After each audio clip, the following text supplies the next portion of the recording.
Всем привет! Сегодня я рассказываю, как сделать настенный мешок для набивки рук. Чаще всего такой мешок используется в боевой системе Wing Chun. Итак, вот перед вами готовый самодельный мешок. Для его изготовления вам понадобятся следующие материалы. Во-первых, сама ткань. В данном случае я использовал самую крепкую ткань, которую можно найти. Это ткань Cordura 1000.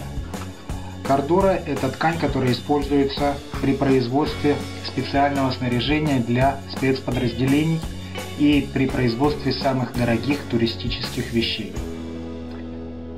Образно говоря, это очень крепкая рюкзачная ткань. Она с одной стороны, видите, имеет такую вот структуру.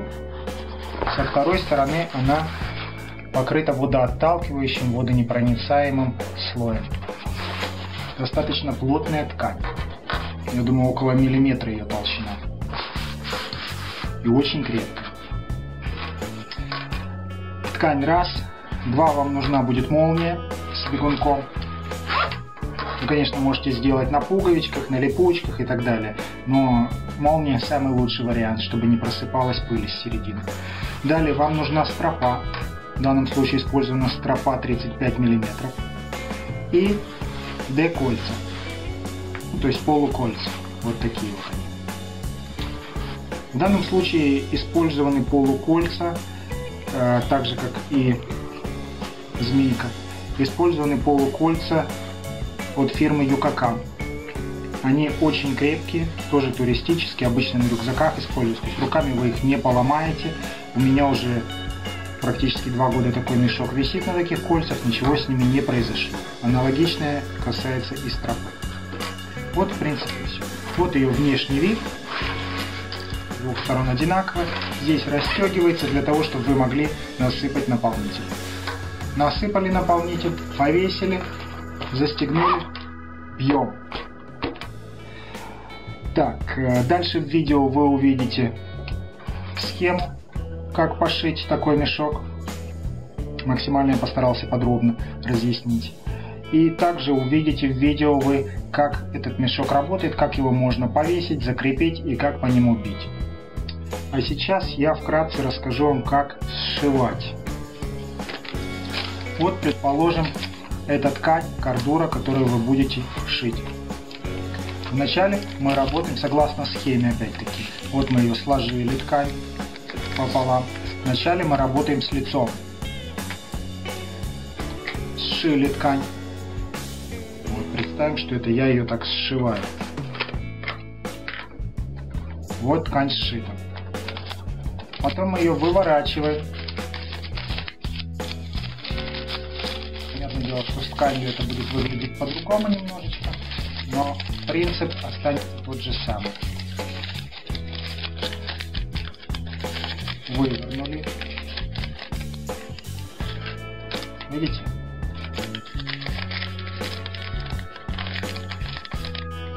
С тканью это гораздо проще, чем с бумагой. Вот приблизительно так у нас получилось. А теперь мы будем сшивать ниже, чем первый шов, и ниже, чем края ткани. Это очень важно. То есть нам надо зайти за вот эти вот выступающие края, иначе эти края будут выступать. То есть мы сшиваем вот где-то вот здесь. Раз. Два. Снова выворачиваем и смотрим, что у нас получилось.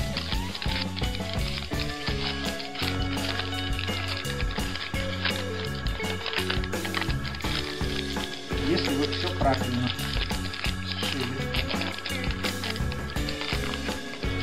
то у вас получится вот такой вот двойная прошивочка.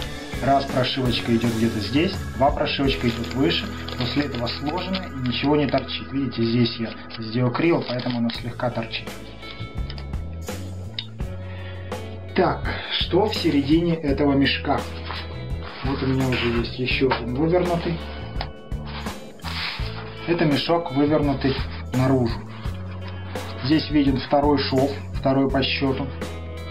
То есть первый шов, еще раз повторяю, первый шов наносится с лица, второй шов с изнанки, после этого выворачивается снова, и мы видим лицо без швов. Вот лицо, видите, швов нету по бокам, швы в середине. Все швы в середине, ни одного шва наверху нету. Вот обратка, изнанка. Шов полностью везде идет, крепкий, двойной. Нитка использована здесь одна из самых крепких. Я даже не знаю, как она называется. Я огромный себе моток купил. Руками ее опять-таки не порвать, эту нитку.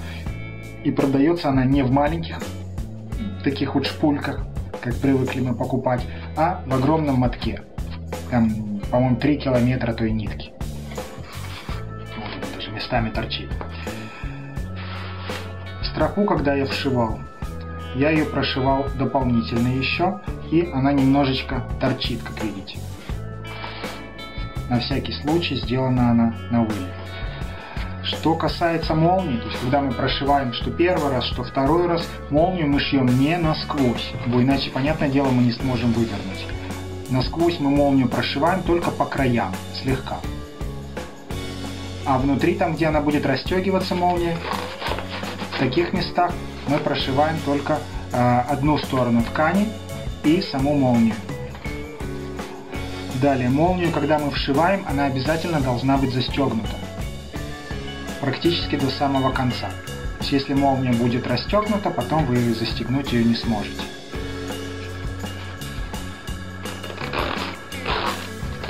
В данном случае, когда я ее вшивал, она была вот так вот застегнута.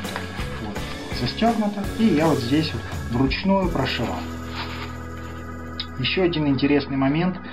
Это очень толстая, очень крепкая ткань, поэтому домашняя современная машинка швейная отказалась работать с этой тканью и, в принципе, намеревалась даже сломаться. В связи с этим практически все работы приходилось делать вручную. Бралась большая иголка, вот эта толстенная, крепчайшая нитка, брались наперстки, на пальцы одевались и поехали. Показываю, как мы шьем. Вот условные отверстия, в которые будет входить нитка. Вперед на 2, назад на 1. Еще раз. Вперед. Раз. 2. Назад на 1.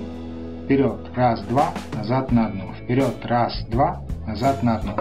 Вперед. Раз, 2. Назад на 1. И почаще делаем узелки. То есть приблизительно раз в 3-5 сантиметров, не поленитесь, сделайте узелок на нитке, для того, чтобы она не распускалась потом, что бы ни произошло. Это значит, что даже если вот здесь у нас узелочки, даже если вот здесь вот порвется ниточка, то дальше, чем до этого узелка, наше отверстие, наша дырка, она расползаться не будет.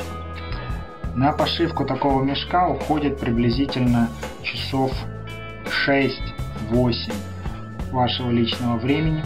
То есть планируйте время по вечерам, где-то, если вечерами это делать после работы, то это приблизительно дней 5-7, ну, в смысле вечеров 5-7 вам придется потратить на эту радость. Я где-то к этой структуре я пришел где-то на 3-м пошитом мешке. То есть в начале версии были гораздо проще.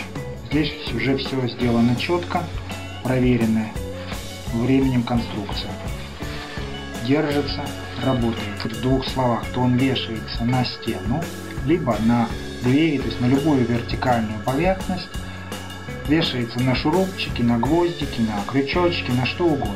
Везде, где вы можете подвесить. Если это что-то, к чему вы не можете подвесить, то есть что-то, где надо продевать, то вы используете дополнительную веревку, паракорд тот же самый, вы используете трос-кольца, используете какие-то карабины дополнительные. То есть, я думаю, не является проблемой найти, чем зацепить. На видео на этом вы видите, как я цепляю на разном уровне этот мешок. Для этого я использовал паракорд. Дальше, по поводу того, что внутрь засыпать. Так как ткань, во-первых, крепкая и толстая, а во-вторых, изнутри еще и с пропиткой, с вот таким вот напылением, не знаю, прорезиненным, условно говоря, эта ткань не пропускает пыль. Это значит, что вы внутрь можете сыпать что угодно.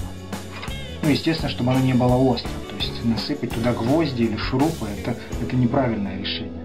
Но все что угодно другое, начиная от каш каких-либо, там, я не знаю, можно насыпать рис, рисовую кашу, можно насыпать перловку. Вот я в свой мешок насыпал перловку, потому что это самое дешевое. Приблизительно ушло 3 килограмма перловки на весь этот мешок. И еще, в принципе, можно было еще килограмм засыпать, если бы я захотел. Мне хватило и 3. То есть рассчитывайте свои финансы. Рис будет стоить дороже, особенно если басмати. Вот. Можно песок насыпать, можно насыпать шарики, начиная от пластиковых и заканчивая металлическими. Это вообще тяжело представить, сколько будет стоить по цене столько металлических шариков. Вот.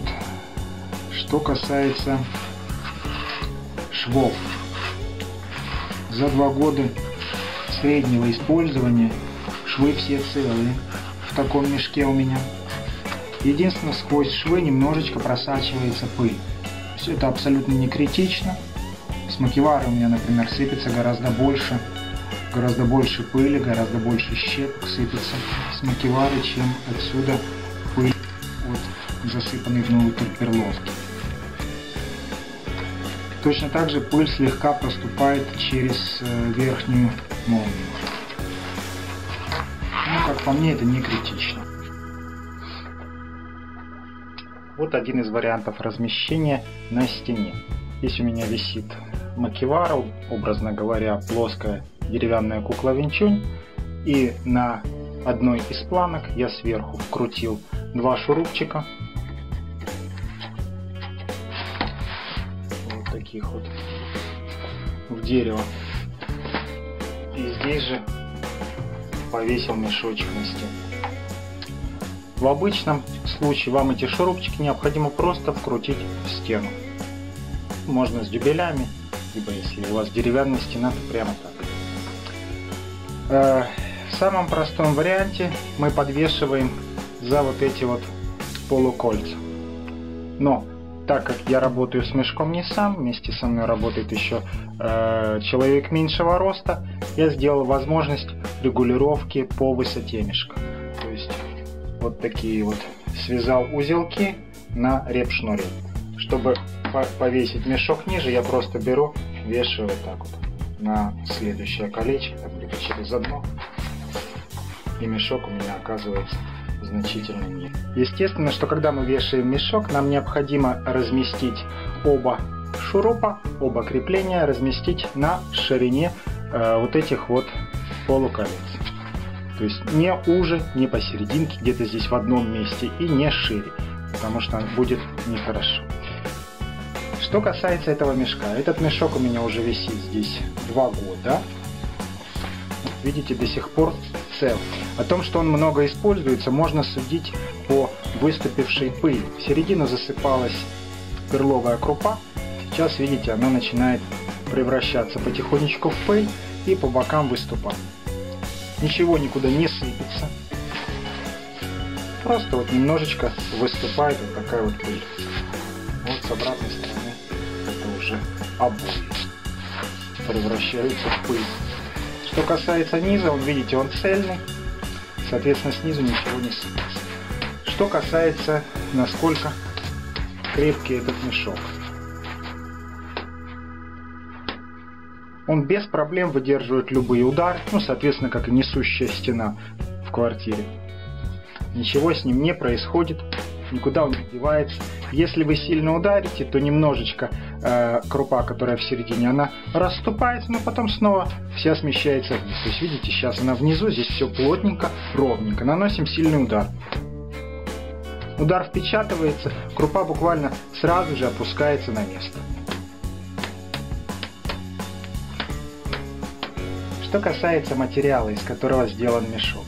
Некоторые предпочитают делать из кожи, потому что кожаные мешки меньше вредят рукам. К сожалению, кожа достаточно дорогой, достаточно редкий материал. Его тяжело найти. Обычно вам предложат его большими кусками. И у вас, ну, во-первых, вы много потратите, во-вторых, много останется этого материала. Поэтому проще всего взять рюкзачную ткань. Либо простую рюкзачную ткань, которую вы найдете, в крайнем случае Оксфорд, либо вот то, что использовал здесь я, Cordura 1000, либо, возможно, вы найдете попроще Cordura 500. Ткань достаточно жесткая. Да, ей можно себе поцарапать руки, но для этого вам надо смазывать удар. То есть, если вы бьете ровно, для чего нужен мешок? Для постановки удара. То есть, если у вас удар идет четкий, ну, либо так, если он фиксируется, то ничего с вашими руками не произойдет. Если вы будете смазывать, как-то так вот бить, то, понятное дело, буквально в течение 3-4 ударов у вас кожа просто слезет. В принципе, то же самое у вас произойдет и с кожей. Для того, чтобы этого не было, надо наносить четкий поставленный удар.